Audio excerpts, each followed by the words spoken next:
So let's have a look at HKDSE English Paper 1 and see what was new in 2014 in Part A. First, let's have a look at the passage. This year, the passage was a futuristic story about a visit from a robot called Apologies All Around. There were several things to note about this passage.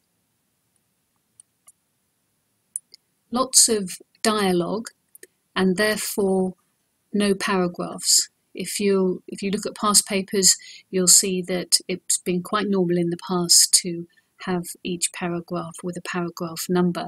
And what's the significance of that? Well, without numbered paragraphs, one type of question that we commonly see in the exam was not there, which was asking questions about specific paragraphs and their meaning.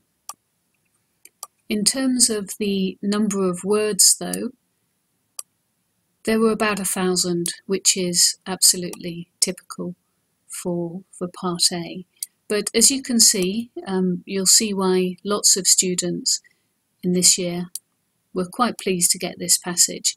It was quite accessible and quite easy to get into. But let's compare it with previous years. So let's have a look at previous years. In the first year of the exam in 2012, there was a newspaper article about a cafe in Thailand that offers board games for customers to play rather than computer games. Then in 2013, there was a feature article about the terracotta warriors in Xi'an. Quite a difficult passage generally, and although it was China-based, generally quite an unfamiliar topic.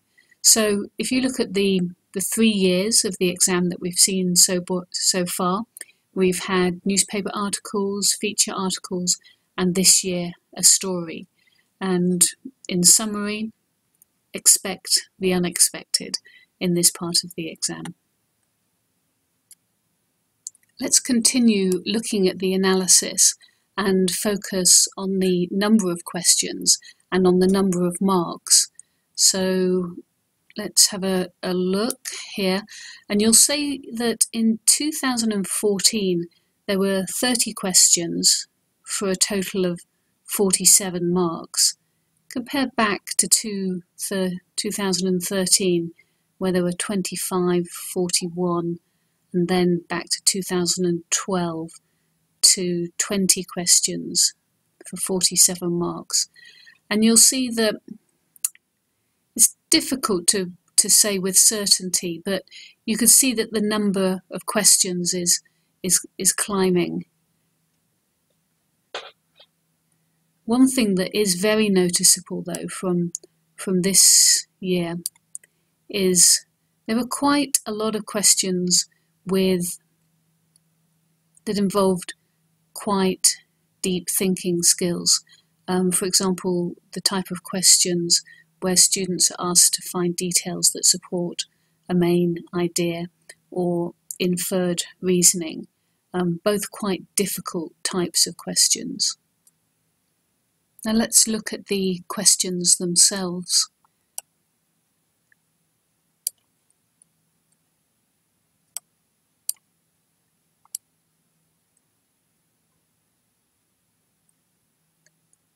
You'll see very familiar question types here.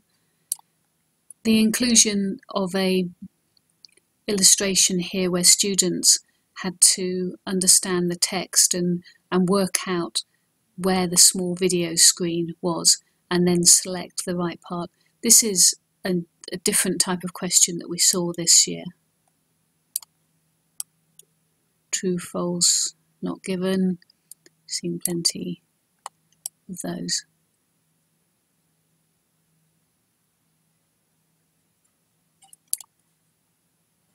Sequencing.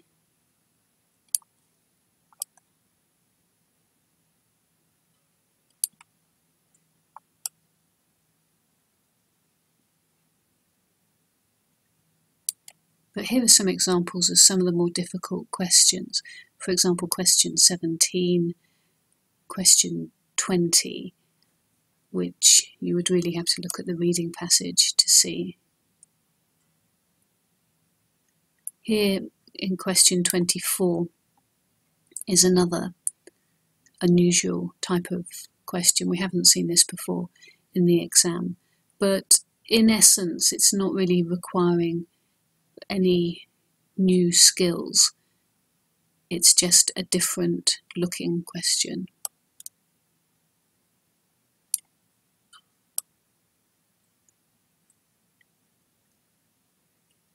Again here, a series of quite challenging questions. Question 30 here, which is the last one. We've seen similar things to this before in the papers. It's an inferred reasoning skill that you need to use here to work out who is most likely to say these things. So all in all, easy, accessible passage, you could say, but accompanied by